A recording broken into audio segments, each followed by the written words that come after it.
Welcome to the Slop Temple. We pray this video helps. You start by removing loose or flaking polish because you can't fix what's still lifting. Use an acetone-free remover on one cotton pad and gently swipe each nail. This preserves the nail's surface. Once done, inspect for chips versus complete coverage gaps so you know if you need spot repairs or a full redo. Make sure to have a base coat, top coat, a small cleanup brush, and fresh polish on hand. That lets you move into precise fixes immediately. Now you repair the surface. File edges and buff only raised ridges to avoid thinning the nail. Apply a thin base coat to give new polish something to adhere to. Let it dry about 60 to 90 seconds so layers don't drag. For chips, dab polish with the brush tip and feather outward in thin layers rather than a single heavy swipe, because thin coats dry smoother and are easier to blend.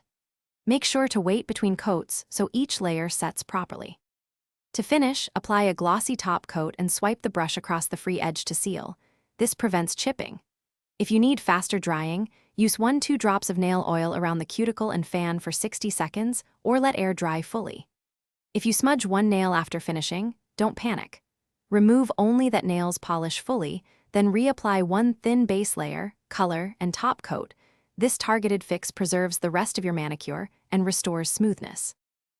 Thanks for watching. Consider subscribing if we helped you.